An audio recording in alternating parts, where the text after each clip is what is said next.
Hello, it's Scott Manley here with part two of my, enthusiastic exploration of Steve Jurvetson's collection of space exploration memorabilia. And we left off with this panel from a SpaceX vehicle. Okay. This So, is freaking amazing. So yes, the parachute panel, right? Exactly. This is the drones. So when you're coming back, if this doesn't pop, you're having a bad day. You're having a really Everything bad else day. relies Look on at the this pop. springs on that. Solid titanium, countersunk, 2 different springs. There is a third one that detached. I have it in my office, but there were 3 of these. They crazy. still retain quite a bit of PSI. So one of the safety things in having this is make sure it can't hit anyone if it pops. So wait a second. This came off, right? And then how did it? How did you get it? Exactly. So you might. Okay. So first, let me say it's not just any old panel. This is from DM2. Okay, so this is the first first humans cruise on it. that SpaceX. Doug and Bob. So their life was in the hands of this panel. Right. It was at station, for months. It flew in space, burner engine. So it unbelievably floated on this on the Gulf of Mexico. Because the thermal protection system is super lightweight, so it floated and somebody found it, I guess. Right. And so it's a little more interesting slightly in that if you, as I was watching live, you might recall there was a ring of boats. Yes. The Coast Guard did not manage to evict. They were ridiculously close. Yep. And I do wonder if one of those was involved in this because they don't know for sure if that was one of the boats. Right. But there were a lot of boats out there. And you imagine this thing's flying out of the sky. I can't imagine if he's like, let's get that thing.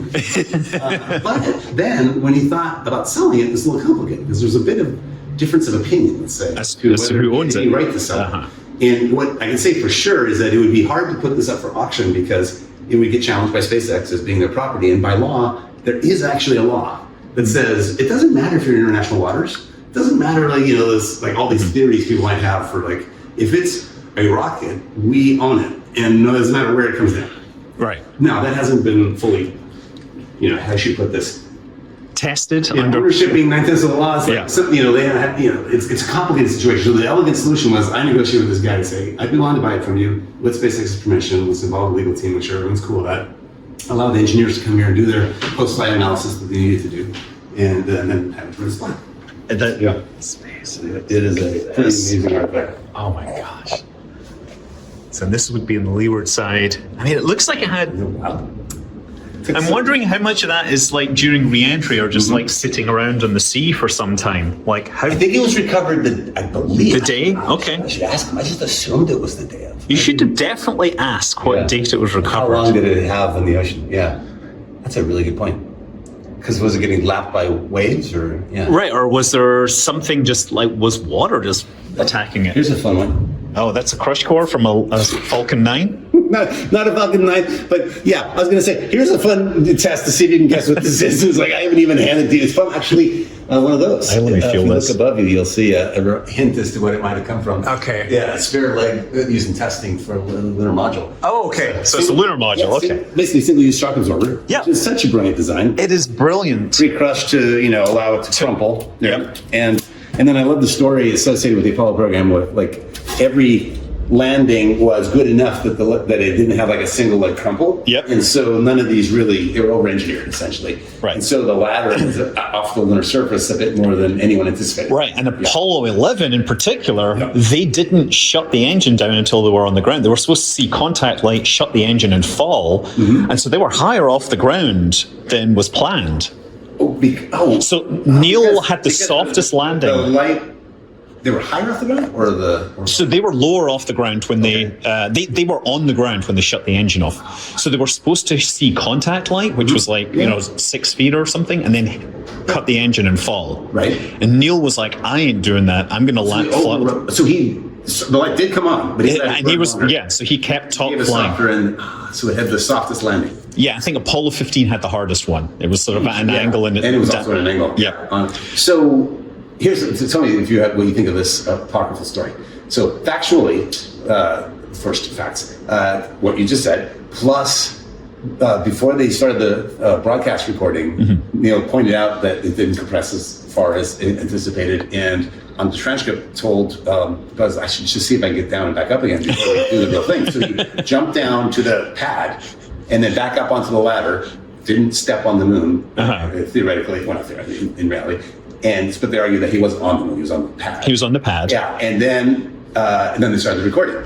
So that's all true. The apocryphal part, or is was that on his mind when he talked about one giant leap, one small step? Because he then takes a step, having just taken a giant leap. Right. And he insists he hadn't planned ahead. He certainly didn't tell anyone what he was going to say. There's been an ongoing history, like when and how did he decide what he was going to say? Right. I thought there was some story. Somebody said that they had heard he had a plan, and this was specifically, and he kept it secret. But yeah, interesting. Did he admit that?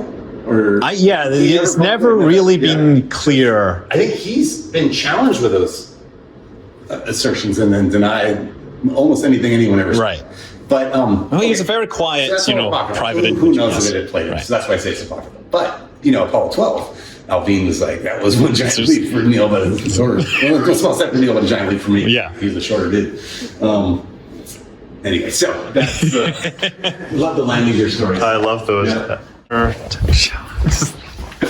This guy can do this all day, right? Exactly. GT3 flown map. So like a Mercury that had that little globe. Yeah, that was earlier. So the mechanical globe, let's just give him a map. Yeah, right. And like if we have to adjust flight times, you got this. You can figure it out. Oh, right. So that you can slide it. Cardboard. Yeah, there's a cardboard underlay and then like a transparency overlay. Right. So they could just slide it. Yeah. Kind of like the old story of Russia having a pencil. Yeah. Oh, this is fun too. So this bunker clock was you can see it there in the Gemini, and I hadn't really spent time looking at the Gemini mission control, but like they have a periscope. Right, yes. Wow. For looking at what's happening. Yeah, well, Titan was had a lot of nasty chemicals on it. Wow, I haven't even looked at this. I just realized these televisions are all viewable, and you can see the capsule up there. I wonder what spec of televisions those are, right? You start to... I'm really interested in like consumer hardware that's going to space. Oh, yeah. Yeah, because it leaks in, and the cameras are like an obvious thing which started it, but... Oh, this is a test block. Have you seen one of these before?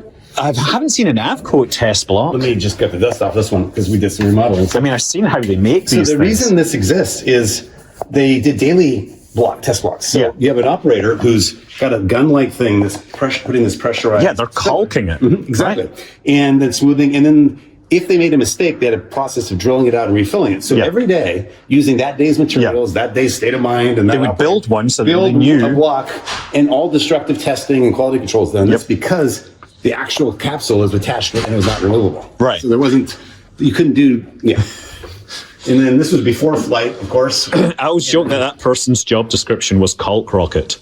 It's Apollo 10 flown, but you can see like how much of it. Right, the char layer. And how much extra you had for, And Apollo 10 was pretty fast, so they were fine with that. Exactly. This is one of the panels. Oh, I hadn't even saw this. Yeah, I know. It's got the RCS tanks. For the service module. Right. Wow. Oh, wow. I hadn't noticed this before. The hinge. How interesting. Yeah, I guess. I wonder if that was. Well, there was probably a panel on this side. Well, it goes all around. But I'm wondering if that was just for some test purpose or if they actually had panels. Well, I mean, they had to have some way to access this, but I wonder whether they would have a hinge. Do you want to look at it from the other side? Sure. Yeah. But these are just your tanks. Yeah, exactly. There was so much space inside that service module because they originally built it for more than it was used for.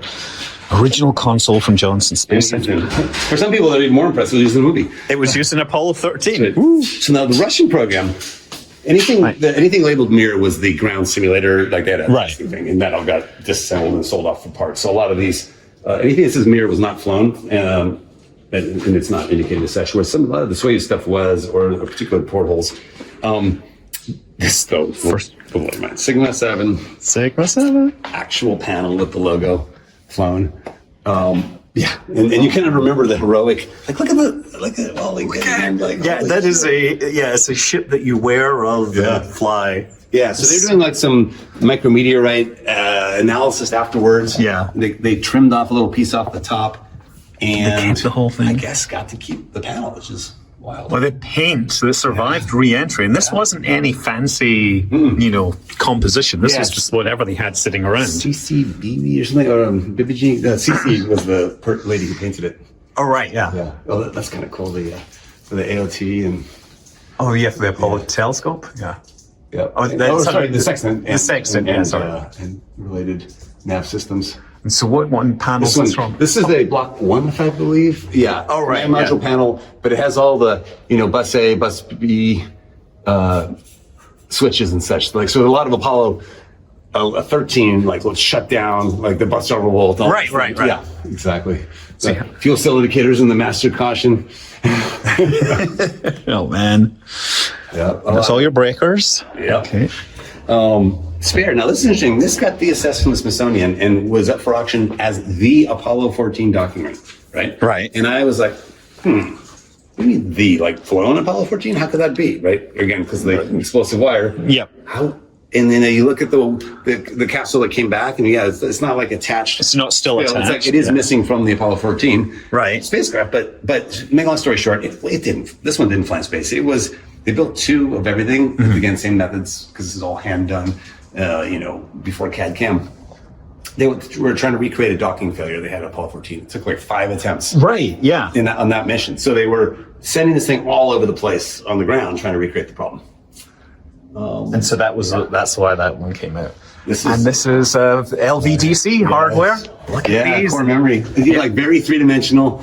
The idea of let's make everything simple and planar. Yep. Like there's circuitry wrapping all around it. And these are chiplets, so they're not actually microchips. They actually put little tiny, like they build little circuits inside these and make them like a multi-chip module, but with discretes. Right, it's all tiny little discrete transistors in there. Oh, interesting. And then they just made chips of different designs. So you can put this in like a X-ray machine and. I forgot to mention that back when we were looking at the Lunar Module Guidance Computer, that it was the first. It was using actual integrated circuits, whereas this one was the sort of, IBM's half-assed version. It was cutting edge for them, but yeah. Oh, also, it's the only thing in this office that goes off the chain with a Geiger counter.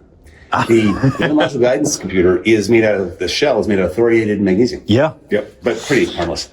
This is amazing. I don't know if it's better to display with or without the Snoopy cap. The Snoopy cap was flown on Apollo 7, but this was used on the first rover rides on Apollo 15. This literally is Jim Irwin's CCM headset that he used for all of the lunar activities. That's crazy. Yeah. And why is it? Because most uniform-related stuff, and were like especially kept by NASA. Strangely, the documents all became part of the property of the astronauts. Spacesuits, in particular, they kept. This one though got studied for reuse on Skylab, and so they formally deassessed it as no longer an Apollo artifact. It is now a Skylab artifact. And at the end of that program, it wasn't quite the same. Whatever. This is an interesting little side story. Neil Armstrong owned this globe, and I just think this is what a hallmark. Like what? From his mom and dad, our very best wishes to you. But Here, Neil, have a globe for the moon. Yeah, this other guy. Maybe one day it'll be friend of useful to his you. Said, I'm going to go around and collect signatures of the landing spots of all the other programs, but only got like one, or maybe it was 1 or 2. So wait, this must have been given to him after he'd been on the moon, right? Probably. Or because they had pictures of the far side of the moon. It must have been. Well, certainly, here's what happened. I believe it belonged to him, but then his friend went off to gather signatures. So you have like the Apollo 15, signature of where it landed. Obviously, it would have been after Apollo, after probably 70 or 72. Excuse me, after 72. But by that point, whenever this came back to Neil, he didn't want to sign anything for anybody anymore. And he's like, forget it. I don't want it. And I'm not signing it. So he's the one that doesn't sign it. Oh. Exactly. Yeah. Buzz will sign anything, but he would not. And this is from Soyuz? Yes. And I love these. I have a couple of these Globuses. I love these. Those analog things. I also love this little detail. Like if you want to change the scale, instead of having that's multiple nice. scales printed, like it's a different design aesthetic than Right. There's a lot of different concepts in play here. all, mechanical systems. This was like from the 90s, 80s, maybe. Yeah, probably, because you can date it roughly by this as one upgrade. So all these little modules could be upgraded. This would be what the oldest Soyuz would have, the mechanical clock. This is digital. Mission time in Moscow is last time. This one Nora loves when I turn it on because it's loud as heck. So now that you're inside a metal sphere. Oh my God. And this thing's going out of your mind. It drives her crazy. Let's see how long I can leave it on before she says something. But yeah, this is basically, you can set like various timers and, Oh my. yeah, it's kind of wild, right? You can set, that's even louder. Oh my God. It got louder. You like that? Yeah. Okay, so I'll spare her. So again, Curious Mark and the team, they took this apart, did a wonderful set of videos, and they built this little Arduino driver so that it could be used as an alarm clock, as if you would sleep in your room. Yes. And also saving on like these XY selects are interesting in that this got replicated in the later Soyuzes. They're all digital touch panels, and Right. stuff, but or some kind of digital panel. But it goes back to this archaic kind of design. Oh, and by the way, there's something like a forcible override jettison. I forget which pair, but it's like they purposely put the button like here and here, so there's no way you could accidentally push two at a time. Right. For kind of like this. I love this. This is the if everything else is going completely wrong. And so you're holding this against your chest, taking some serious G loads. You can't do it. But I do like this mechanical. You can't access both these at the same time because of the physical.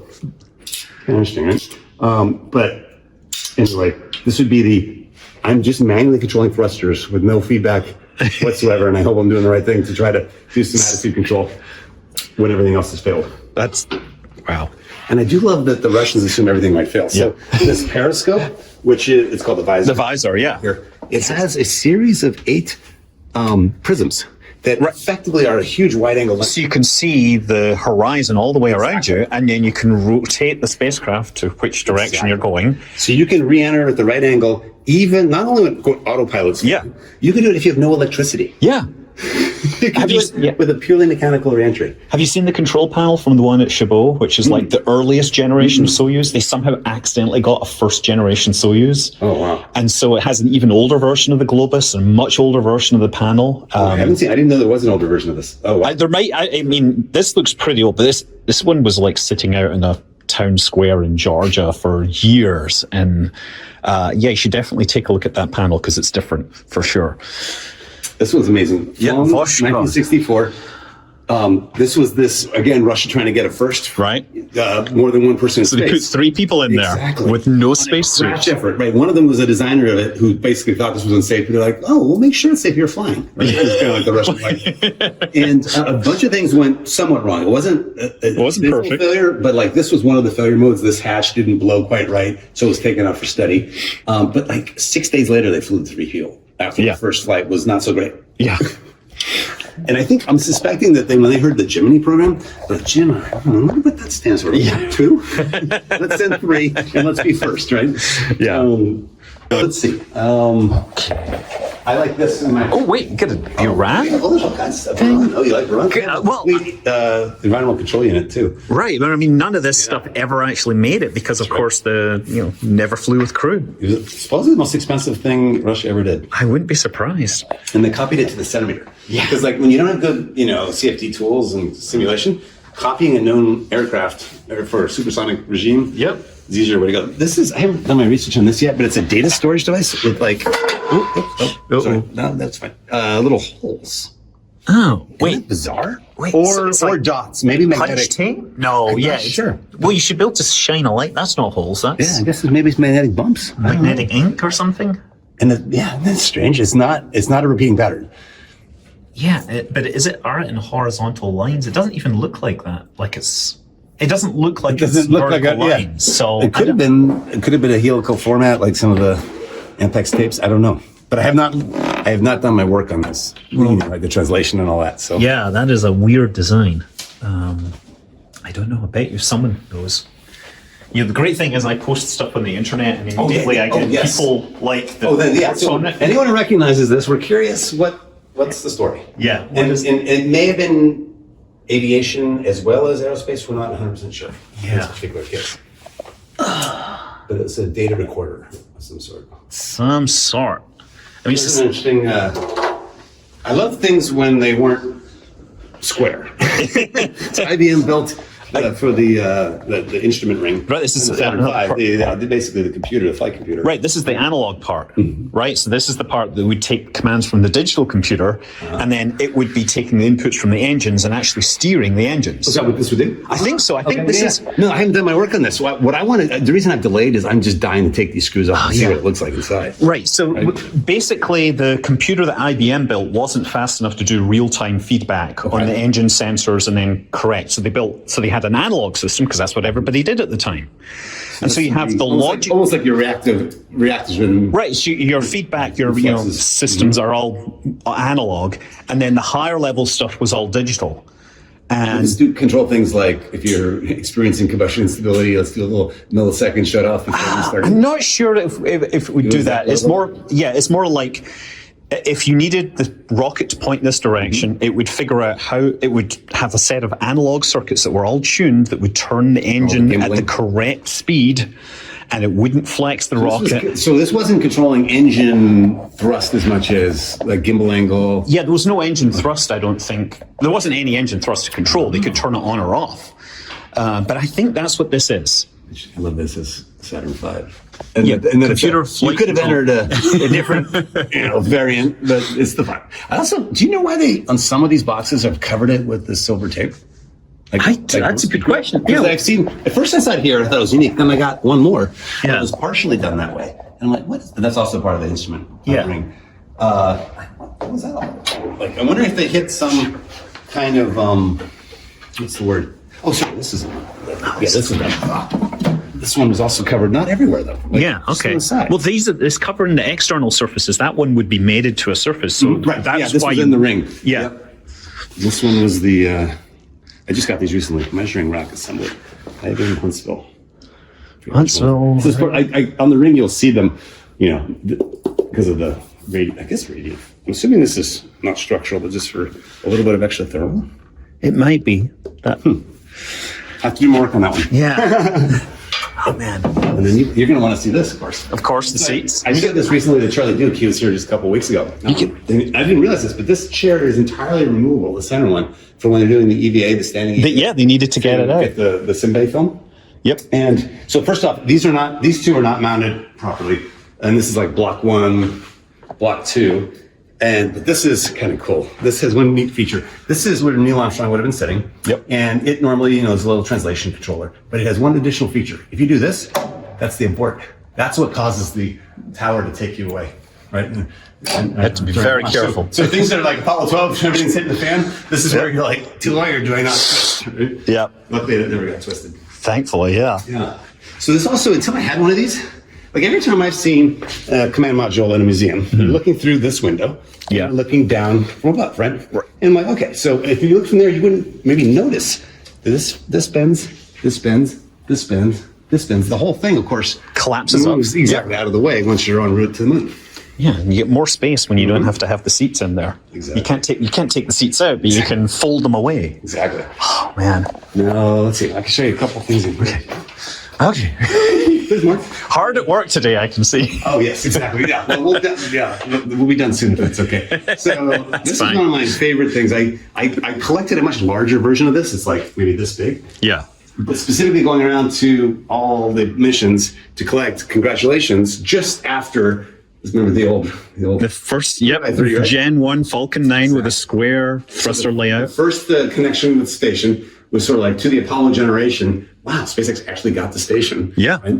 And my goal was to get Gene Cernan from Legend to maybe go visit SpaceX. And he had made some comments to Congress. Right, yeah. I mean, there was a lot of skepticism, understandably, but... Exactly. So my strategy was start with Buzz because he'll sign anything. Yep. and he pays by the word, $500 a word. Congratulations, good. Got that, went around. Al Bean was like the most thoughtful. He put a lot of time. He test wrote things for like 15 minutes before deciding what to write. In any case, long story short, I ended up with him and we had a good conversation. At the end, he seemed to soften. He's like, he didn't know that Elon had funded the first $100 million of SpaceX. He's like, really? The press should talk about that. Why don't they talk about that? I'm like, look, you're starting to change your thinking. That's good.